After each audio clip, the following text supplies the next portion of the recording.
Now, our third speaker is Dr. Charlotte Severne, who is the Māori Trustee and is going to talk about the integration of cultural guardianship with financial strategies for Māori landowners. Ladies and gentlemen, please welcome Charlotte to the stage.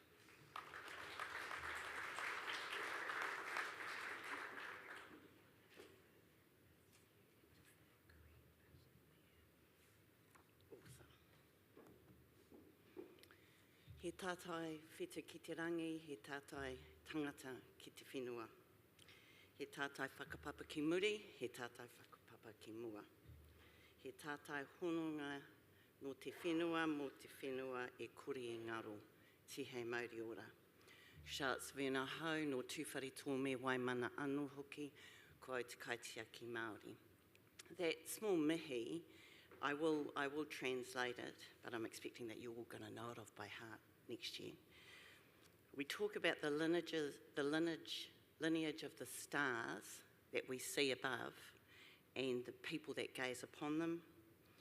We look at the connection that is behind us and the connection that many of you already have with whenua Māori in front of us, and that land will never be lost. Investment in horticulture on whenua Māori is not for the faint-hearted. Those that have lived it already understand this. However, while they present some challenges, and I'm going to talk through a few of them, the challenge being whether I can get this clicker moving, but there's also fantastic opportunity, and I'll repeat this, the Māori economy is about the rural economies, right? It's about rural economies, regional economies. We're there and we're in community. So the opportunity is around connection. So you know that we're all drowning in context. But how many of you, except clearly Craigie Moore, because I really want to have a slide like that. I'd like to see Tumu Paeroa on that little slide, Craigie Moore. But, you know, are we actually really connected? And that's what I think Māori land provides for us.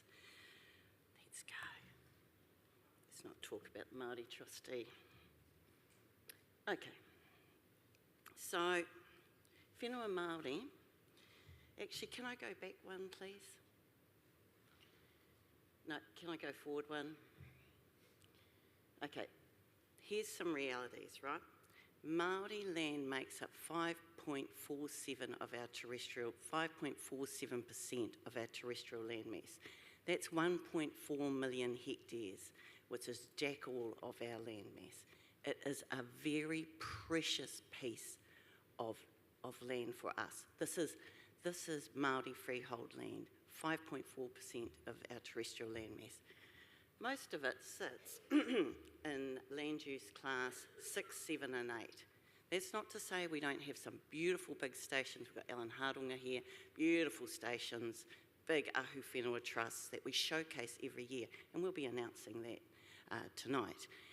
Beautiful, but actually the bulk of the land sits in tiger country, and it is super steep. So in the 4 to 6, where you think, oh, what are you whinging about, Charlotte? You know, that's actually not too bad, a bit of rolling. Actually, it is swayed. 66% of it sits in land use class 6. I also want to draw to your attention how much natural forest sits on that 5.4% of New Zealand's terrestrial land. Māori land is subsidising you guys, right? 42%. Oh, listen, and I love that. I love that. Because people are now, it stops saying those lazy Māori, they've just got bush and regrowth on there, to you Māoris are great. You've got 42% of your land is in natural forest. So it's yay to us, right? Yay to us. Let's have a little look. Look, many titles. Now we've kicked ourselves here because we've got what people say fractured land. And often people are saying, listen, we don't want to invest in land that has multiple ownership. You guys, you've all got you've got multiple shareholders. This myth has to go. Te Ture Whenua Māori allows us to have limited partnerships, different company structures. People have been using Te Ture Whenua Māori for business for decades. So just don't worry about the multiple ownership. That's what good governance takes care of. We can transact very quickly as long as there's a connection and relationship. So banks in the room, multiple ownership is not your barrier. Now, I will say one strong protection we have under Te Ture Whenua Māori is that the land cannot be alienated. 5 properties a year are sold of those land titles. 5 of them are sold. So, and when you sell it, if you're in that terrible position where you sell Māori freehold land, it remains inalienable. So the first right or the first offer has to go back to those original owners. So you remain connected to that land. This is a really good provision, and I'm pretty sure many of you would like to have that provision yourself, that you that have spent 50 years, 100 years connected to a piece of land, once you've sold it, you're lost, right? No, with Māori land, you get to keep that connection. So I lay a challenge down to banks. Apparently I picked on you badly yesterday. I put a challenge down to banks. Understand our complexities. Support whānau aspirations and act as responsible lenders with a focus on social and environmental impact. Now, don't get me wrong, I'm a geologist, I'm a gold digger. I love to make money for my owners. The owners of my clients deserve the very best. But, you know, come to the party with more than scepticism. Think about connection. You say, drowning in context. How many of you can say you have honest and deep connections with people? This is what Indigenous people bring to the floor. The globe wants a different story. The globe is begging for a different story. And whenua and those faces that sit in that whenua are part of that story. Māori economy, as I've said, the Māori economy matters. We're contributing billions annually across sectors: agriculture, forestry, hopefully, fisheries, tourism. In horticulture, Māori entities are among the largest kiwi fruit producers. Clearly not as large as Craigie Moore. That's great, Con. And increasing participation in avocado, berries and citrus. What does the Māori Trustee do? Could we flick up, I think? So I'm a professional trustee. I have legislation. The legislation was brought about by Sir Aparana Ngata. It was pre the First World War. He was trying hard to get the land, the tents reserves that were sitting inside the public trust into their own trustee. The legislation was enacted in 1921, post the war, past the Pioneer Battalion and others returning. They did a great job. Sir Aparana Ngata was able to get the Māori Trustee Act stood up.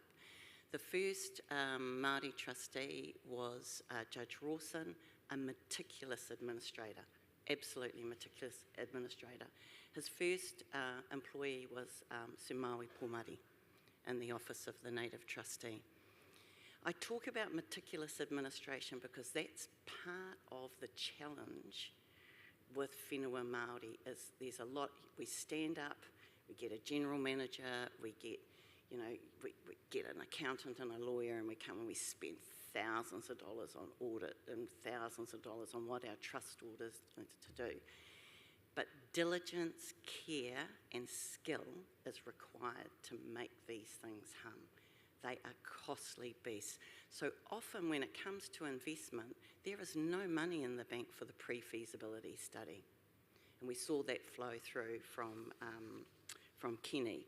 You know, have you done your pre-feasibility? Have you done your business plan? I was very lucky last year that Minister Pōtaka granted me $2.4 million because I told him this. What's your biggest barrier, Charlotte? I can't, under my legislation, grant money to blocks that have less than $5,000 of revenue per annum, and yet I know it's perfect gold, perfect orchard, like absolutely perfect. You guys would love some of this land. They don't have enough money in the bank. So that, just him giving me a little bit of breathing room, and it's great, we've assessed 90 blocks, and 30 of them actually have electricity potential, which I'm loving also. Recognising Māori identity, you've got to see that in your investment strategy. You know, the tiniest little slither, 0.0001 share in a block is mana. And we get our mana from our whenua. We say, mana i te whenua, mana i te whenua. Can you guys say that? Mana i te whenua, that's some mana. Now, all of you are land-based people. You'll understand that. You get up with your cup of coffee, hopefully not a cigarette. Hope you're not stealing your kids' vapes. And you sit there and you go, that's it, you know? That mana that you get from that land. And when I hear it back from potential investors, when I hear it back from other Kiwis, when I hear it back from, and I hear it more from international investors than I hear it in my own country. Yet you guys all feel it, right? You all feel that mana that you get. And we're not all like Brian, who are we? Let's not get my Brians mixed up. I'm going to talk about who are Kiwi actually, because what happened under the previous Māori trustee, Jamie Tuta, who's a fantastic strategist, he said, why, you know, it's not that even maize is our issue, but we're not actually getting into growing crops that actually are right up there. So let's put a gold pitch in, and he did it at the right time, believe me, that guy has a sense. And we started Kiwi. So we had Brian Freitas and Griffiths, and he, you know, he's the vine whisperer, as we know. He went around and, no, not that block, no, not that block. And then we looked at models that we'd already been involved with. So there was Ian Craig, and I've got to give a big shout out to Ian Craig. He saw something in Te Kaha Gold, version 1 and now version 2, and he said, you know, that I can do this. Māori trustee, you come in and help. And Jamie did the same thing, but with G3. And we worked out the blocks, we did the feasibility. So the Māori trustee absorbed a lot of those costs. And it's nothing new. There isn't anything groundbreaking in this, whether you follow the Michael Franks model through Seeker, or whether you follow the Ian Craig, the Craigingmore model. It's all sensible stuff. The difference is having the conversation with the landowners and taking them on a journey. Like any shareholder, if you leave them out in the cold, they're going to get pretty cross pretty quick, right? But actually bringing them in and saying, you know, what are you dreaming around the corner? What's around the corner for you? What do you want to see 0 to 1, 1 to 3, 3 to 5, 5 to 50 years? Māori very good at dreaming. And then what sort of structure do you put in place? Now, the one thing that we do badly, although I hear that more people are doing it, and so it is getting better, is finding our people. Now, we're a very young population. I think, Horticulture, you said yesterday that 50% of Māori are under 30. So that's what we're dealing with. And with the rest of the country is ageing, right? But we've got a young population, so we've got to find these people and train them. And I know that many of you run capability pipelines, right? It is fluke if a Māori kid gets in there, right? I trained Māori scientists for 20 years. A CV would arrive, I'd throw it in the bin, I'd wait for them to call me. If they called me, or if their nanny called me, I'd pull it back out of the bin, because you have to be hungry. Now, we're all looking for the same unicorn in our business, and they're hard to find. Got to get better at opening that capability pipeline up. And can we not have 20 pipelines, right? Because we're all hunting for the same unicorn. The Māori trustee, 10% of the land that I administer is suitable for energy production or mining. 3/4 of the land is suitable for either horticulture, forestry, or agriculture. long-term planning and strategic partners that support and align with our aspirations will help unlock potential alongside really smart investments. I think in closing, I'd like you to, all of you, to think about how we might redefine return on investment. It's more than just financial gain. Like I said, I'm a gold digger. I love making money. True return and cultural revitalisation, whānau wellbeing, whānau, whatever ethnicity, right? Whānau, an enduring connection with land, coupled with economic sustainability, that's the gold, right? That is really the gold. Seeing our rural communities flourish and our regional economies grow, that's what we want. And we can't do it in isolation. Scale, we've seen it twice now this morning, I'm sure we'll hear it again. Scale is really what we've got to work at, and it's one of Māori land's massive stumbling blocks. We like to build and isolate ourselves. It's not okay. So we're all open for conversations. We all want to join up. I want to have the Craigymore slide like that with the Māori Trustee and other Māori landowners all over it.